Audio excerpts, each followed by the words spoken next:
super excited for our guest today.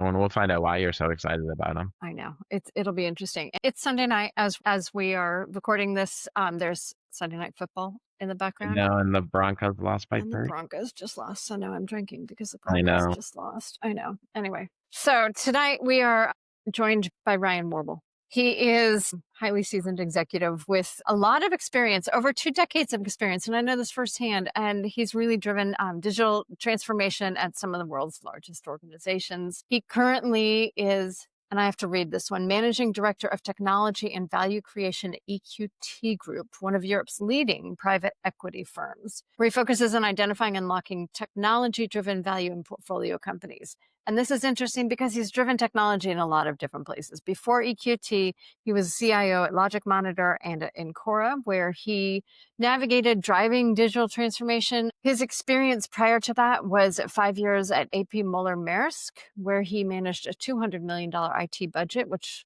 I have to say, reading that, I was like, oh, God, he is impressive. He, Delivered 40 million in annual savings and increased digital sales transactions from 18% to 90%. And Rich, I know that you were instrumental in a lot of that too, which is really fun. It's great when you've got cool clients. Earlier in his career, he had senior roles at Salesforce, at Dell, and there he managed global implementations and teams across 4 continents. But really what makes him particularly valuable to today's conversation is his combination of hands-on technology expertise, and I would say even better is his business acumen. And he's really good at bridging those worlds and bringing insights into digital transformations in terms of the practical, what's going to happen here. So today we're exploring what actually works, the change levers that are needed to really move the needle, build alignment with executive staff, how the CIO has evolved, which I'm interested to really dive into that beyond the world of keeping the servers running, because frankly, Ryan may not be your guy for that. But thank God he's a lot more with that. So he will be sharing more stories from transformations, projects that he's particularly proud of, and I think he'll really dig down into some of the what happens beyond a PowerPoint presentation to make things happen. So absolutely. No, looking and forward to it. I am too. Let's do it. Let's bring him in. Welcome, Ryan Warble. Well, there's something I think we should get off right at the beginning. The big elephant in the room? Is Two there something weird people about this? on this call that have the same last name. Is this coincidence, or is this something you want to tell the podcast listeners about? Ryan's my husband. God. I know. But here's the funny thing about it. So actually, there was one Salesforce conference that both of us went to for different companies. We were there at the same time. Our calendars were exact opposite of each other. But here we are in the same city for the same event. And we stayed at separate hotel rooms because it just worked a lot easier. Just like Ghostbusters, you never cross the streams. We're crossing the streams. But thanks for doing this one, Ryan. I appreciate it. Yes, of course. And since our history goes back far and long, hopefully this won't be too torturous for you to lend your expertise to us. I'm happy to do it. This brain is full of information. It's just a matter of you pulling it out. Oh God. Okay. Well, we know that you know what you're talking about, which is the really, really good news. People keep hiring you to do some really cool stuff. I know you and Rich have a long history of doing really cool stuff together, and you keep going to some really interesting projects. So we're excited to dive in and hear all about it. Yeah. Good. So I guess the last couple of years, we can say you've been immersed in the private equity world. And we were just reading an article it was talking about how private equity firms are now looking at the CIO, which is the role you hold, as now becoming central or really, really important to value creation within private equities. So considering you held CIO role at a number of private equity firms to now working as the grand CIO at EQT, kind of talk to us a little bit about the journey of a CIO at private equities and, private equity owned companies. Yeah. And do you believe this article that the CIO now is really becoming a central figure in this value creation? Sure. And I'll frame my background slightly differently. I've been CIOs at private equity backed companies, so in the operating side. And now I would not consider myself the CIO of EQT, but I'm actually what I lead, based on my background, is literally the value creation team. So EQT positions the organization that I'm running as value creation, which does expand across more than technology. It is go to market, it is data analytics, it's data science, but a big portion of the organization is around technology, both from a CIO and CTO perspective. And really what it is it's driving a lot of these value initiatives. So when I think about the journey that I was on the operating side and how I operated with the private equity companies that backed my portfolio company, it really was about how do we drive, again, to use the term multiple times, value. And value comes in multiple ways. Value can come through efficiencies and optimization, transformation. Value can come through strategic initiatives that are driving revenue. It can also come from, especially depending upon the type of portfolio you're in, customer relationships, and you build a bridge to those other potential customers of the company you're working for, and you can have that conversation with the target company's CIO that talks about how we are using our own product to drive value within the company, to give them the opportunity to drive those initiatives as well. As I've switched over to the private equity side of things, I am actually working with our CIOs, portfolio companies, to and very much in an advisory role. But it is about thinking through how does the CIO, how does technology, how do all the various initiatives that we're driving continue to grow, a twist on the word valuation, through into the companies. And obviously on the private equity side of the world, we're always looking at valuation. And valuation can come from a couple of different levers. It can come from cost efficiencies. It can come from business operations efficiencies. And it can come from complete transformation and how we operate. Are we looking at different product areas or different markets, or are we expanding our core business, and how are we thinking about these differently? So it's a fun journey. The evolution of my journey from CIO to a value creation leader is, the journey just ties together really well, because what I've done through my CIO roles has been very much a partnership to the business leaders and trying to drive strategic value and trying to figure out how IT organizations support the big strategic initiatives and the key pillars of that organization to achieve that future value, those future goals, and how it ties to the strategic pillars of the organization. But do you feel like that role's changed over the years? I mean, if you think back 15 years ago, the CIO, did you feel like the CIO is just, hey, you're the technical guy on the back screen, you're doing infrastructure, and then the pivot, where do you think that pivot happened? And maybe just for you, within your career in terms of being more part of that value creation world. 100%. I think so. It has 100% pivoted to more of a strategic business partnership role. And I would say that probably happened in the early 2000, let's say somewhere between the 2007 to 10 timeframe. I think was the real inflection point. And I think that inflection point drove with the evolution of SaaS products. So as we got away from custom build, and as we got away from big, heavy on-premise applications, and as we got away from build it and they will come mentalities, and the implementations became less about the development and more about aligning the applications to business process, which was that evolution of the SaaS products.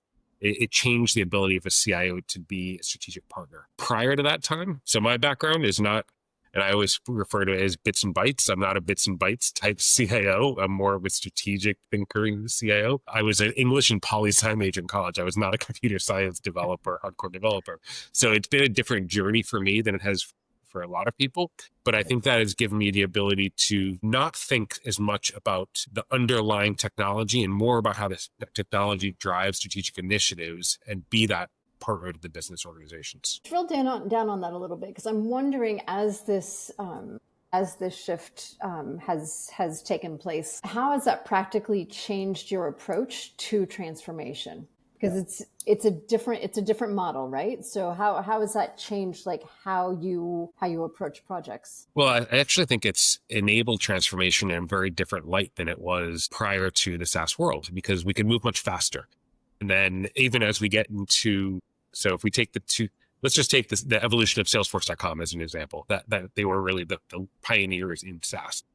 We went from one and a half year implementations to that point. We probably were still, if you're doing it right in a large enterprise, 6-month implementations, but you're still talking about cutting 2/3 of that timeline out. And you were able to really do a little bit more agile and launch quicker and find really savings and kind of build that out fast. Today, we're even in a more rapid pace where I won't dive into the AI pieces of it yet, but we're in a much more rapid world where expectations now are that the delivery is much faster, and there is no appetite for 18 months of delivery and then we'll see what happens at the end. It is, how do you launch in 3-month, 4-month increments, and you're launching and you're getting value and you're driving it. So you have to change, you have to drive faster, you have to tend to value has to be part of your overall timelines for these implementations, because there just isn't that. And the world is changing so fast that if you just run an 18-month cycle, by the time you go live, you're already obsolete. So it really has changed the mindset. Yeah, and I know we'll get. By the way, we are taping this on a Sunday night, so for those that are out there, Fair. cheers. So I know we'll dive into AI, and of course, everybody is in AI. So as we said, that it's the role of the CIO has kind of taken this value creation center role because of SaaS and kind of the creation of Salesforce.com and what Salesforce did. I mean, in the early days, we know Salesforce sold into sales and bypassed IT. You and I both were probably on the first project where IT was full and center when we deployed it at Dell. How do you think AI may shift that even further back into the business, because these tools and this technology is so at the fingertips of so many people now with LLMs, even with the embedding of AI in some of the packaged softwares that you see? Do you feel like it is pushing IT back into the business and diminishing the role of the CIO? Or do you think quite the opposite, actually? Okay. Quite the opposite. I think it's actually pushing the CIO farther into the business for a couple of reasons. I'll start first with, there is no medium or large enterprise company that doesn't basically run on technology through and through, end to end, right? So the role of the CIO is to understand the business as well as any COO or CEO or any other component, because if something along that line breaks, the CIO has to understand what's happening, how it's driving it, where the breakdown is, and how to react to it, which also brings business continuity back into play, which is something that has kind of died out over the last 10 to 15 years. And I think it's really important that starts to come back in, because companies forget how they used to operate with pen and paper, or how they used to operate in a non-technology world. And a lot of the people that remember how that used to work actually have retired. So you have a new workforce who doesn't actually know how the business runs if we had to go in a manual world. So I actually think it's really important, a totally different podcast, but it's important to start thinking about business continuity. But it's a really interesting point, because you don't hear it talked about a lot, right? You don't. And it was always front and center. It was, you had business continuity was always tied into compliance, and they really fell into the same umbrellas. And now we've focused more on compliance, and we've lost that business continuity initiative. It's really important that it comes back in. And I think about when we had the massive outage at Maersk back in 2018, the company went dark for 30 days. And it was back to pen and paper. And we relied a lot on people who'd been there for 30 years, who were out in the fields and were out using clipboards and writing down container numbers in the yards. And it was back to basics. You have to understand the core process that the technology enables, period. 100%. So I do think it's a lost art. We're getting a little off topic, but I think it's something that's important to come back in. Yeah. No, but it's an important piece. And it's funny that you bring it up, because we don't hear it a lot from any of the kind of articles about AI or anything. All you hear is, the computers have taken over the world, right? And the doomsday scenarios, which we'll talk about a little bit and get your take on it. But it's an interesting take, because I don't think that businesses as a whole, and we've talked about this a lot, are connected, right? I feel like people kind of get into their silos, and marketing's running marketing, and sales is running sales, and CS is running CS, and go on the list. And I think although they know intellectually that they need to talk to each other, there's this breakdown in my mind of the real connection between them and what that means. And I've seen it by supporting people like yourself and other CIOs, is that your organization, the technical organization, is sometimes the best poised to have the full view. And so with that being said, how do you then manage the relationships with the other executives who may not feel that the CIO or the role of the technical team is one of business continuity, is one of business value, right? Yep. Because they feel like they're driving the value, not IT. It's a great point. And it's interesting, in different industries tackle it different ways, but I think the biggest problem area is more mid-sized companies. Mid-sized companies tend to operate in more silos than larger enterprises, because larger enterprises, they can't. You've got to have more of a centralized spot.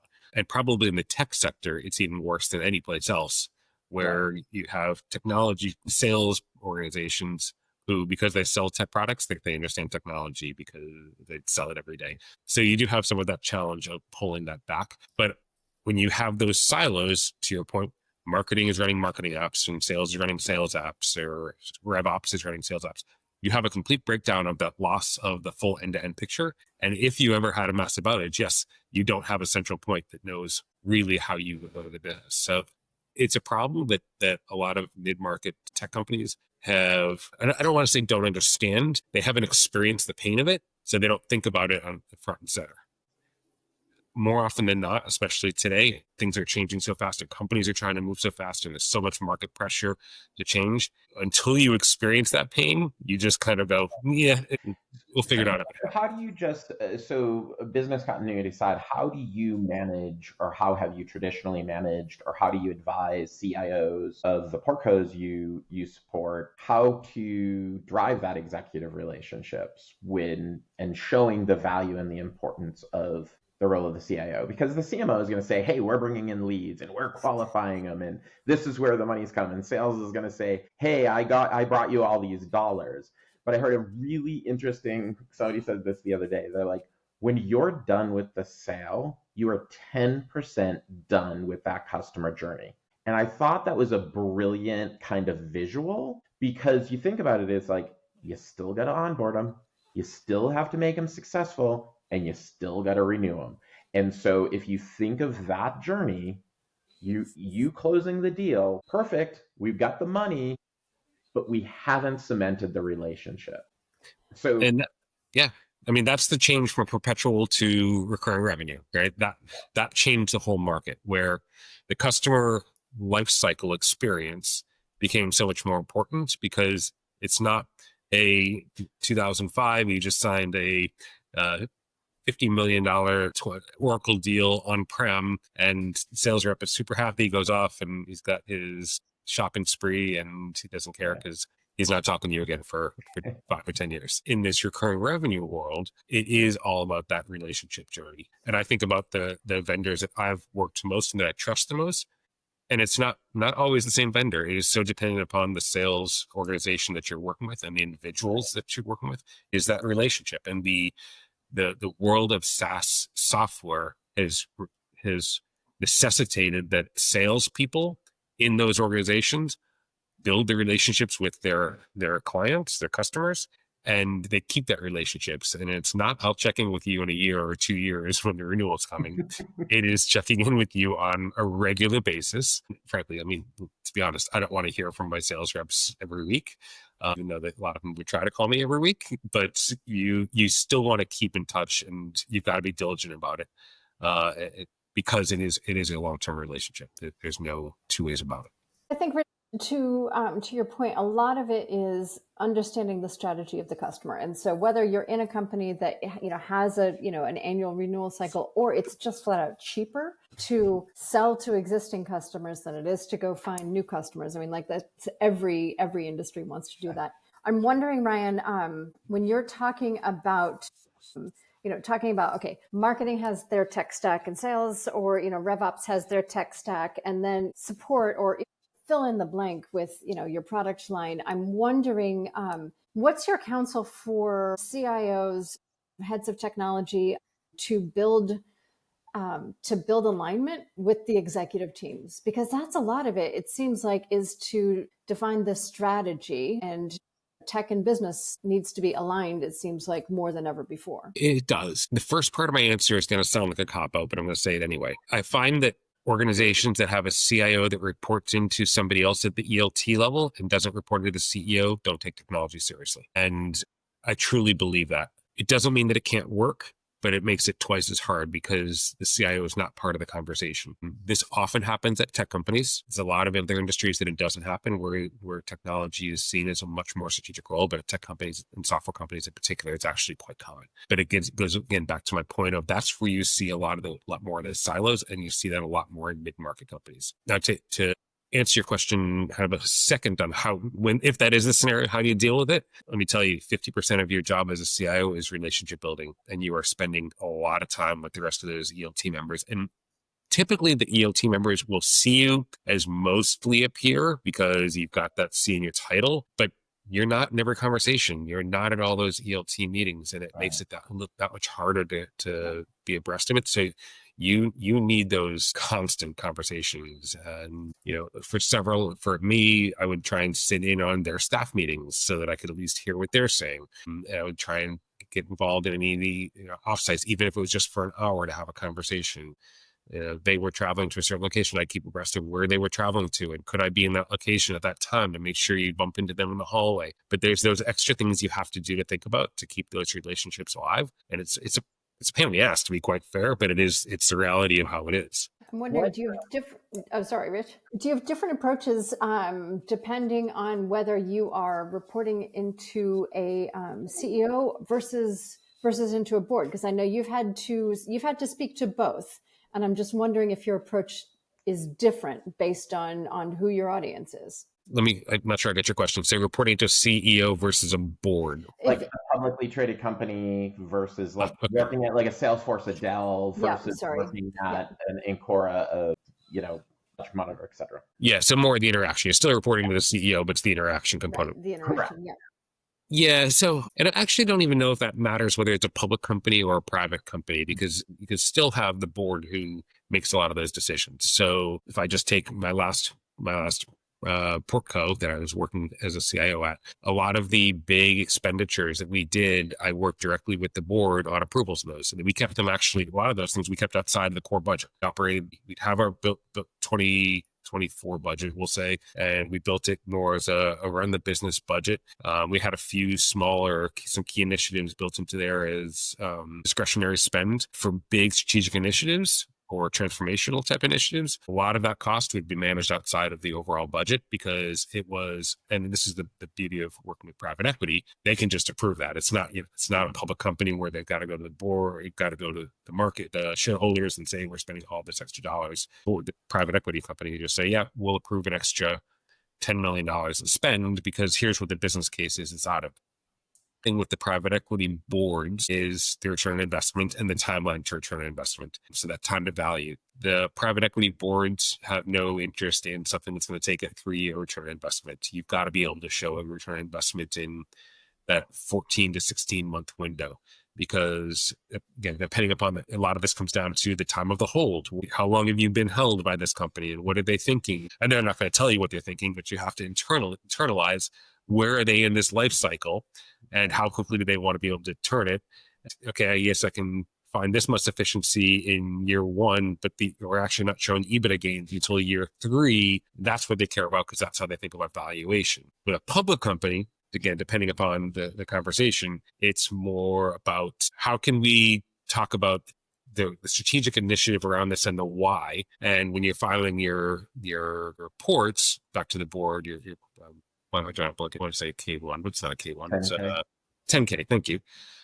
Probably haven't been in a public company in a few years, but when you're filing your 10Ks, part of my write-ups would always be, what are the strategic initiatives that we're doing? What is the value that we're going to bring to them? And why are we doing them? And that would be part of the 10K that got released under the section.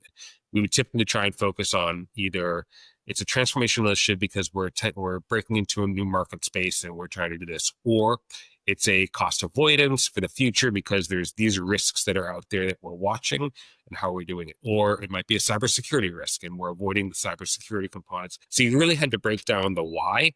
And most of these are one-time, you track them as one-time costs. So you take it out in adjusted EBITDA, that you can sell it back to a public board. And when you're doing your filings, so it's different flavors of a message with the same underlying intent of adding value to the company. Public companies tend to get a little more scared of the cybersecurity risks or the larger public-facing risks. Whereas in the private equity firms, yes, it's a concern. And yes, they don't want to risk valuation through a cyber attack. But we can manage things a little bit more smoothly behind the scenes if it's not a major, hey, we got to go tell the whole world that we just got hit. Right. I want to move on to a different subject, but before we do, I want to go back to when you were talking about kind of the relationship, especially when the CIO doesn't report, and RevOps and the role of RevOps.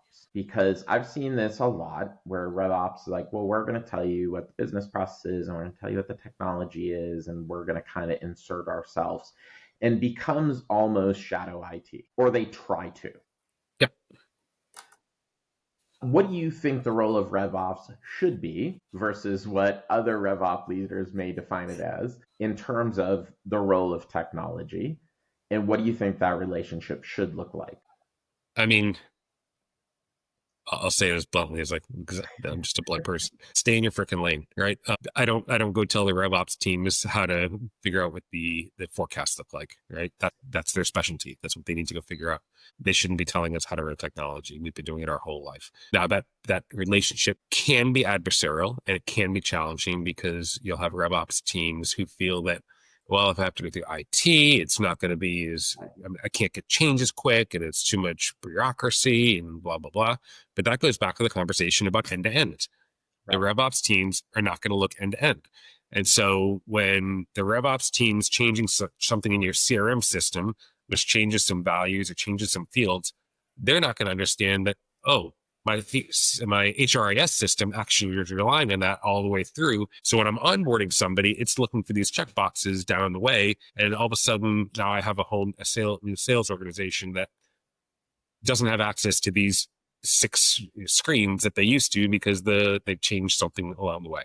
Right? They're not going to have they're not going to be privy to that because it's not their job to look end to end, and they're looking at it from a very myopic point of view. Which is when I first started at my last company, it was very siloed. And what happened was because each functional area was so siloed in their tech stacks and they weren't thinking end to end, they had this beautiful snowflake data component, but none of the data matched. And you had 12 variables of the same data component and nobody could actually consume it because you couldn't make sense of it. So by not having kind of a data dictionary that was looking all the way across and being able to actually match and compare data and say that this field in this system means this, and this is actually the same thing in this system, even though it's a different label, and being able to bring that together, it made your data so much more consumable so you could actually utilize Snowflake and your data visualization platforms so that you could run your business based on dashboards and real-time data. Do you think these companies are going to feel the pain because of AI because of that type of behavior? Because data 100%. And I think they won't understand the pain until it's too late because they're going to get hallucinations of data. So they're going to be told things through the data that probably aren't true because the AI components actually can't make sense of it all. Yeah.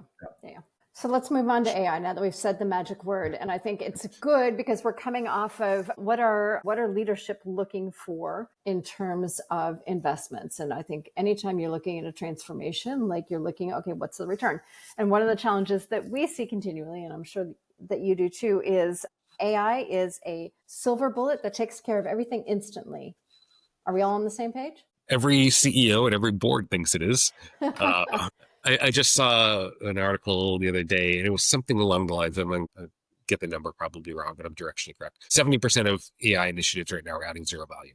Yes. So that is generally the sentiment that's out there. Yeah. There are some tried and true use cases that are working well. There are things in contact centers that are working quite well. There are some really interesting things around marketing, content, Gen AI.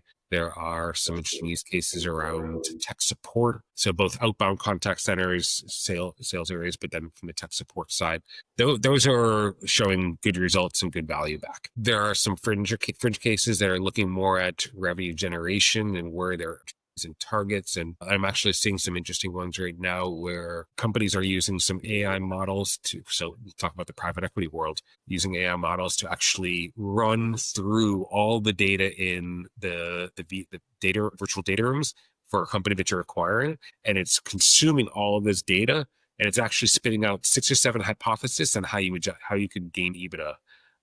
And so what it's doing is it's pretty wild, actually. We don't know how real it is yet, but it's the early days of that. And it's starting to say, hey, here's these 6 things that you might want to focus on where we, the AI engine, are saying that we think that there is opportunity here, cost optimization or EBITDA gains or revenue gains or things like that, because it just consumes so much data. So I think there's time will tell of how real those hypotheses are, but it's a really interesting initiative. Yeah, there's a lot of articles. I would say like 9 months ago, 10 months ago, a year ago, I feel like that message of just turn it on, it will work, it's going to do amazing things, right? Recently, McKinsey, the CEO of Accenture, IBM, all have now started publishing articles that says, no, not so quick, fast. right? Even though they themselves have professed to reducing, 100%. I mean, Salesforce just laid off 4,000 people, and Mark Benioff said, oh, it's because now I have Agentforce and I don't need these people anymore. Again, in contact center, right? Support center, which you're calling out. But what... Or the people that should have been laid off years ago. But anyway, we're going there. Little sensitive subject for me, but thanks. But how do you think people are looking at the value? Because the IBM study is like, you're only getting about 5.9% return on investment on a 10% spend. To your point, the traditional is 70% of digital transformations fail. Now we're just seeing it failing in AI. So what are people missing about the value of AI and the implementations of AI that are showing these numbers? Ask me that question one more time. So because we consistently saw a 70% fail on digital, now we're seeing that with AI. And the IBM study is like, you're only seeing a 5.9% ROI on your spend. Like, what are people getting wrong? Why is it taking so long for people to look at this as a transformation like you would any other? But as you started the conversation, you're like, but it's just quicker. We're getting results in weeks, not months and years anymore. So we had the traditional ERPs, which were 18 months. Then SaaS came in and we had 6 to 9 months. Now we have AI, and I've seen this myself with clients we've worked with, is they developed workflows to consume data in a week and summarize it and put it into Slack, and it was super slick. Not perfect, to your point. So what are people missing in this transformation that they're failing so much? I think they're underestimating the human in the loop requirements still. So, if I think about, and I'll take the use case around the code development engineering type world, and there are some success stories in code development efficiency gains in that. But what we're seeing is the senior developers are being much, much more productive using AI tools than the junior developers, because the senior developers actually understand what's supposed to be producing and how it's supposed to be coming out, or if the junior developers actually don't know how to prompt the tools and get them to actually work faster. So it's a little bit of, you can't just take out a whole organization. You still need that intelligent human in the loop who can guide the AI to the right result. Right. I think that's a miss in a lot of ways. So it's funny you say the human in the loop, because I don't know if you saw the recent interview with Sam Altman, but they said, AI is going to take all our jobs. What do you think? And of course, he's like, I'm going to be really careful. And to your point, he's like, support 100%. He's like, I can say with a surety that is ripe for AI and would do well. Yep. He's like, what I would say is for medical, he's like, although it will help them diagnose and get to answers quickly, I don't think people want to give up a human connection when they're talking about their health. And then he said, where I'm less sure is coding. And his example was, there's such a need for technology that I feel like it will just explode the amount of technology we're able to get because they can code so much faster and get to results so much quicker. And I thought that was really interesting. And so the human in the loop thing, where I want to go with that is, what roles do you think in organizations are like a doctor or nurse that are non-negotiable human in the loops, no matter how sophisticated an AI gets? Well, and there's two things to think about with that. There's not just your question. There's actually also the unintended consequences of, if we take my example of, I don't need junior developers, I need senior developers. In 10 years, those senior developers might be retiring or might be leaving. Now there's no senior developer there to help guide the AI, right? So you still need to bring in younger people and train them and get them up to speed so they can become that senior developer at some point in time. Which I do want to, on a tangent, I do want to talk about the recent Trump HB1 visa, $100,000 and training people, because I think that's a good point here, right? Because are companies actually going to now invest in that? Well, the ridiculous thing about the declaration, or whatever it is he's calling it these days, is other countries are much farther along in STEM than the United States is. And we need H-1B visas to bring in people from countries who actually focus on STEM versus the US. It's not the number one focus. We have people that do things. I'm not advocating you solving the problem correctly, but what I'm saying is, so if we follow your line of thinking, is senior developers are needed to really, because of their historical knowledge. Companies are looking at AI as take the human out, right? They don't want to say it, but we all know that's where it's going, right? Sure. So you're bringing up a really interesting point, which is, if you assume you can take the people out, and the people you depend on the most now age out, and you've spent no time training it. Schools aren't investing in STEM. We're limiting our immigration of H-1B visas because they're so expensive. There's a guy on LinkedIn the other day who worked here for 20 years, and he's like, can't afford it anymore, got to go back. How does the human in the loop in this scenario with executives, how do we educate them that, yes, the AI is doing amazing things, but you still need, what's the human you is non-negotiable in your organization, period? Yeah. I don't know. You're asking a great question that I don't think we have an answer to yet, right? We're just getting into this world. You're supposed to be the smartest guy in the room. Dude, let's not give him that. Right? No, we have challenges here already. Right. Well, I'm in a room by myself, so I think that's a fair statement. Stay in your box, Ryan. But I mean, so let me ask you the question differently. It's a problem. We will have people that will age out. So there still has to be succession planning. There still has to be training. And maybe it's just that we're bringing in less people to train them, but we still have to have that pathway for people to grow. Does it not still come down to, okay, in every company, it has to be about who is the customer that we serve and what is the end goal that we are trying to get them to. And then it's really just aligning to that strategy, whether it is building an AI to assist with that, but you still need the thinkers to think through. And those junior developers need to be focused on what is the customer, what are we serving? And it has to come down to the customer. And I know that's my marketing hat, but I just think that there's so much that gets missed in terms of the strategy. Why is anybody in any company doing a job? And that is where mid-market does get it right, because they are so laser focused on serving the customer that they will do whatever. And if they bring in AI, it may be a pilot in a very small area, and but they have laser focus on that customer. And I think at the end of the day, a lot of it comes down to what is the strategy. And if you're doing a good job of developing, of really making sure that top to bottom up, you've got alignment there, then it gets a little bit easier to determine where do you keep the human in, and how do you continually speak to that human element? Because at the end of the day, we're still serving people generally. We are. In my mind, it comes down to, you still have to keep a focus on long-term success, not just short-term gain. And right now, there's a big focus on short-term gain because the macroeconomic economy is a little bit of a challenge. If you think about the mid-market tech world, sales have slowed. So expectations are that if there's two ways to make a company valuable. You either sell more or you save more, right? And frankly, every dollar saved is worth $3 sold. So there's going to be a focus on the reduction of cost. This is, to your point earlier, where a little bit of this silver bullet is, because it's a short-term win and it gets you back to your rule of 40, rule of 50 type company.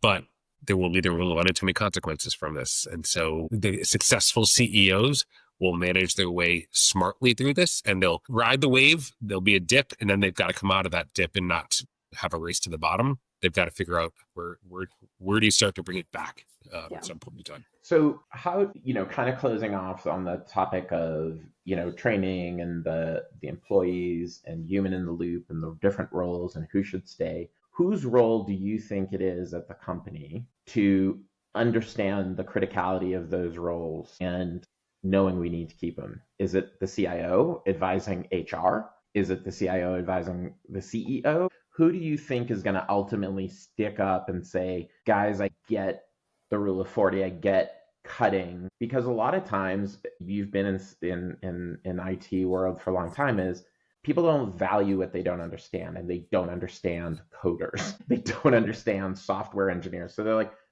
why? Well, they don't understand network people, anybody who's behind the scenes. Right. This whole infrastructure world is like, yeah, whatever. I heard the other day somebody said, well, we're just going to merge these two companies and it's no big deal. And the CIO is like, well, it is kind of a big deal, because what does their infrastructure look like? What does their security look like? We're going to pull them over to our systems. Are their laptops secure? Like, where is the data? And they're like, yeah, those are really good questions. And they're like, you didn't ask any of those during discovery, did you? Nope. Right. And I think that's, I'm going to kind of get down a rabbit hole a little bit here, but I think that is something that I'm seeing across the private equity world, is roles like mine, we're being brought into due diligence much earlier than we used to be for exactly that reason.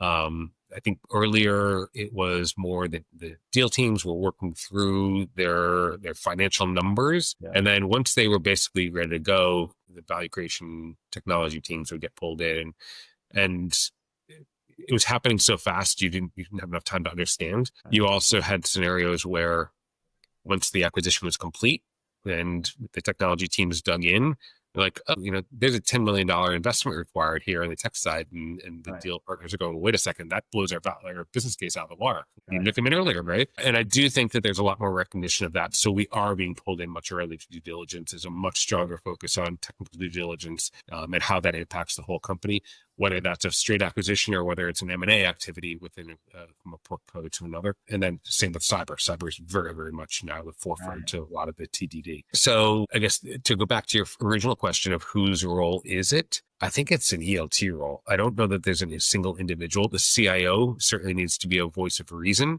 and a loud voice of reason in the room, but it is dependent upon the entire of the ELT to understand the impacts of the AI changes to their organizations, who the people are that are still there, who the human in the loop is that can continue to build a culture of learning and interest and, frankly, loyalty and excitement to be in that role, and not just that some bot is going to do my job for me. There still has to be a meaningful job there, something that they're interested in. And they have to be given access to people to train, because inherently, I think humans actually like to mentor, whether they actively or knowingly do it. Just in general, I think they like to mentor people and they like to help people grow. It's fulfilling. It's a fulfilling part of your job. So it is dependent upon all the ELT and their functions to understand the impacts. Yeah, it was interesting. There was an article, and it said, there's like 8 things that AI is never going to take: empathy, critical thinking. Like, there was a list of things that they're like, AI is never going to do this, guys. Like, maybe 10, 15 years, right? You can program it to be empathetic, potentially. Who knows what the capabilities are going to be. But at this point, it's not going to teach you mentoring. I was talking today to Walter Rogers, who owns, Baker Communications, and they're talking about training and AI and stuff. And we were just talking about the fact that, training and understanding how to do your job is still critical. You can gain knowledge. You can watch a YouTube video. You can understand something, but if you can't apply it, if you can't apply it to your job, it's just knowledge. It's not, you don't learn. You're not actually fluent. And I don't know that companies are actually looking at the training and change management aspect as strongly with AI as they should. I would argue that they've never looked at it strongly enough. Fair enough. True. Transformation, does that include change I mean, management? Wait, come on. it is the first line item cut in an SOW. Isn't it? It is. But to your point, I do think today it's more impactful or more detrimental than it ever has been, but it has always been an overlooked item. So I can't tell you how many arguments I've had with people of, yeah, we're not touching that line item. And they're like, but what is it? I can't see it. I can't feel it. I'm like, oh, but you will if we don't do it. On us for not being able to articulate that, because it is such a critical element that will make a a huge investment fall flat if not done properly. Yeah. But to your point, they can't see it, they can't touch it. Yes, that's exactly right. But I do think that as jobs change, as roles change too, that it is incumbent on every department to really have that system level thinking, because it is like AI is going to come in and it will touch all departments, but we need to be able to think in at least have somebody on staff who can have that systems driven thinking to think about, okay, how do we harness the power and how do we make that work at scale? Because I think that's the other thing too, is just pilots are great. You can see quick wins, but now how do we make it work to really power more than a few people playing with an LLM? You're right. Yeah, but eventually it will come back to the CIO, as a lot of these initiatives do, right? So if you could go back a few years, we had the chief digital officer role, right? Now you have CDIOs, right? It's rolled back into the CIO. Then we had the chief AI officer that is happening a couple years ago. That's kind of fallen back into the CIO. At the end of the day, we create these roles at the ELT for the whatever the new thing is it's out there, and a lot of it is technology. It seems the trend is always it does come back to for one of two reasons. One, they don't want to spend the extra money on an extra C-level person, or two, they just go, you know what, it actually makes more sense centralized because again, it's more of a holistic view. Right. Yeah. Right. So we have a couple of rapid fire questions that we want to ask. Love rapid fire. Just I can't promise you the answers are going to be kosher. It's not going to be coherent. That's even better. Then the nice thing is, in the era of social media, I can give a gotcha clip about you saying something really profoundly Exactly. Actually, okay. So most overhyped tech trend. Overhyped tech trend that AI will take out all of your employees. It's not going to happen. Favorite underrated tool or productivity hack? You like that one? Good. Why do you like it?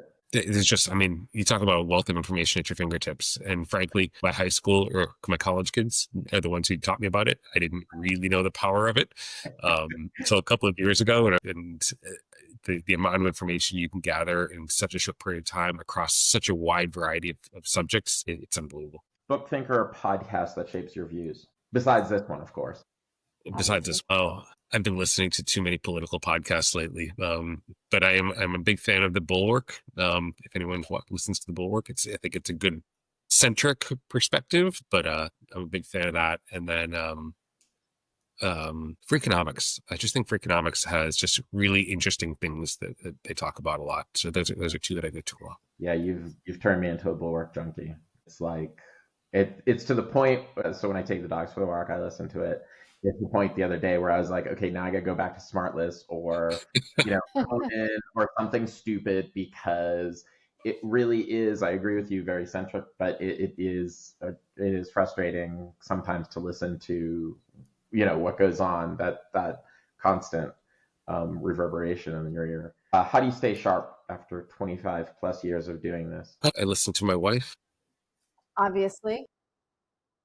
No, honestly, it's about relationships and conversations with peers in the industries who are doing different things, because you can't consume all the information that's out there visually anymore. You have to hear anecdotes and stories from people who are living it and doing it, and keep up to date on that. I've always said in this world that your network is everything. For a lot of us, it was always, well, your next job came from your network.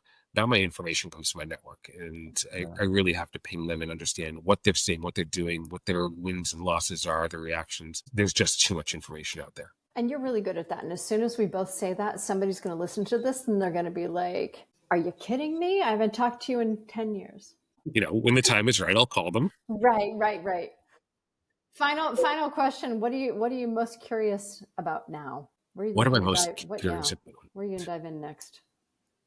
Well, those are two different questions. Where am I diving in next, or what am I most curious What are about? you most curious about? Which rabbit hole? When my freshman college son graduates in 4 years, what's the job market going to look like, and really what's driving those things? I'm fascinated by what's changing in the different roles that are out there today, and how, not even in just the tech world, but if I think, we were talking about earlier where there's some of these AI tools that are consuming all the data and making hypotheses or theses around an acquisition. Or think about all the people in the financial world that do research and build these thesis. How is that role shifting, right? There's just so many changes. And I think the rate of change is so incredible right now that we can't even predict what the jobs are in 4 years. When our son asks, what should I be focused on? And it's like, what do you think about data science? Or I'm like, yeah, maybe. I Question don't for both of know. you, which is interesting, is do you guys think that higher ed in 10 years or 8 years when my kid goes to school, college, I think it's is it going to be necessary? I mean, it's a question I think we have to grapple with. Do you think college and master's degrees are just go away? I think that it's going to very much depend upon the direction you want to go in jobs, right?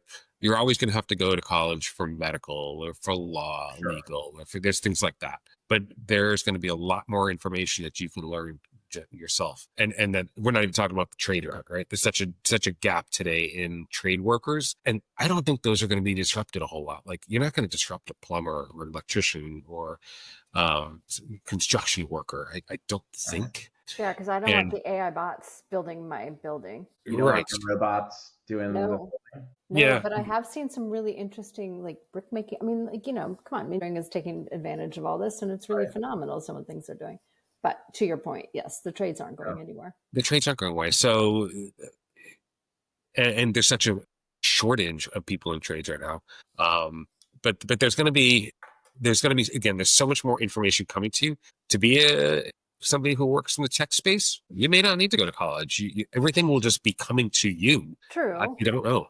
But a lot of it comes down to the critical thinking, I think, at the end of the day. And that is, again, you can get a lot of opinion, you can get a lot of data out of AI. Can you get the critical thinking? And I think that's a lot of times practicing that critical thinking is part of the value of college. So I think it kind of depends. Does college become like a trade school of critical thinking and those types of things, right? It's just interesting to see. Yep. Hopefully we'll be millionaires and retired, so it won't be a problem. Exactly. Or they will become millionaires and take care of us in our retirement. I mean, that is the ROI on our kids, right? 100%. That is fair enough. I've got a little longer of a road to hike than you, but hopefully by the time my kids... Same length, but look how much wiser you are with your kids now. Yeah. So much wiser. Cool. Ryan, as always, thank you for imparting us with your wisdom and your knowledge of all things. And, at least sharing your experience. Let's not go too far. Yeah. And as always, we appreciate it. And I'm sure as this evolves, we'll have you back if you'll join us, of course. It was a pleasure to talk to you guys both, and look forward to the next one. All right. Thank you.